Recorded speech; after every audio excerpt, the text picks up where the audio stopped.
తండ్రి కుమార పరిశుద్ధాత్మ దేవునికి వందనాలు స్తోత్రాలు చెల్లించుకుంటూ దేవుడి దినమందు మనకిచ్చిన వాక్యము లూకా సువార్త 7వ అధ్యాయము 50వ వచనం చదువుకుందాం. అందుకాయన నీ విశ్వాసము నిన్ను రక్షించెను, సమాధానము గల దానవై వెళ్ళుమని ఆ స్త్రీతో చెప్పాను. దేవుడి వాక్యం ద్వారా మనల్ని దీవించును గాక. దేవుడే చెప్తున్నాడు ఈ మాట. నీ విశ్వాసమే నిన్ను రక్షించెను, సమాధానము గల దానవై వెళ్ళుము అంటున్నాడు యేసు ప్రభువారు. మనకి ఈ మాట చెప్తే మనం ఎంత సంతోషిస్తాము, ఎంత ఆశీర్వాదకరం ఈ మాట. నీ విశ్వాసమే నిన్ను రక్షించెను, సమాధానము గలదానవై వెళ్ళుమా అని చెప్పించుకోవాలి అంటే మనం ఎంత విశ్వాసాన్ని దేవుని యొద్ద చూపించాలి, ఎంత విశ్వాసాన్ని మనం దేవునిలో అగ్గపరచాలి. దేవుని యందు ఎంత విశ్వాసం ఉంటే ఈ మాట చెప్తాడు దేవుడు మనకి, ఈ మాట చెప్తాడు మనకి. కనుక ఈ విశ్వాసం అనేది మనకి ఆశీర్వాదకరమైనది, మనల్ని దేవునితో సంభాషింపచేసేది, మనము దేవునితో ఆశీర్వదింపచేసేది. ఈ విశ్వాసం అనేది మనల్ని ఎక్కడికో ఉన్నతమైన స్థితిలోనికి తీసుకువెళ్ళదు, ఉన్నతమైన స్థితిలోనికి. ఈ స్త్రీని కూడా దేవుడు అలా ఉన్నతమైన స్థితిలో పెట్టాడు. నీ విశ్వాసమే నిన్ను రక్షించెను, సమాధానము కలదానివై వెళ్ళుము అంటున్నాడు. ఈమె దేవుని ఎడల చూపిన విశ్వాసము అంతా ఇంత కాదు.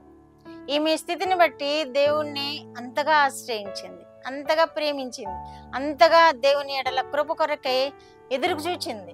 దేవుని కృప పొందాలని ఎంతో ఈమె ఆశపడింది.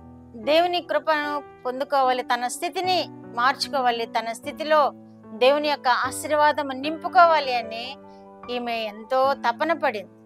ఎవరిని చూడలేదు ఈమె.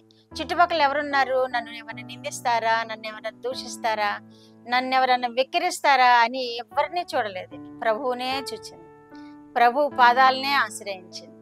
అందుకే ఈ మాట అంటున్నాడు దేవుడు, నీ విశ్వాసము నిన్ను రక్షించెను, సమాధానం కలదానవై వెళ్ళుము అంటున్నాడు. సమాధానం పొందుకుంది. అలాగే ఈమె రక్షింపబడింది, ఈమె కొనియాడబడింది.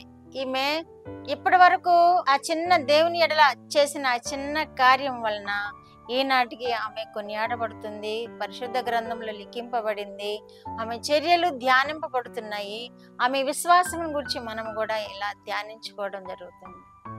కాబట్టి మనము కూడా అట్టి విశ్వాసం చూపించాలి. దేవుని ఎడల ప్రార్థన చేస్తాము, వాక్యం చదువుతాము, అంతా బాగానే ఉంటుంది. కానీ విశ్వాసం అనే దానికి పరిపూర్ణత కనబడదు కొంతమంది జీవితాల్లో.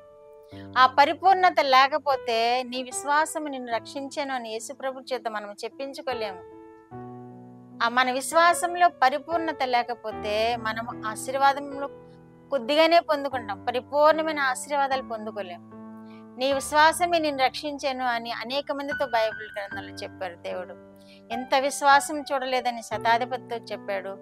శతాధిపతి యొక్క విశ్వాసం చూచి, అలాగే గ్రీసు దేశ స్త్రీలు తన కుమార్తె కోసం వచ్చినప్పుడు ఆమె విశ్వాసాన్ని గురించి గొప్పగా చెప్పాడు దేవుడు. అలాగే ఎంతో మందిని గురించి చెప్పాడు. కానీ కొంతమందిని గురించి అవిశ్వాసులను కూడా చెప్పాడు.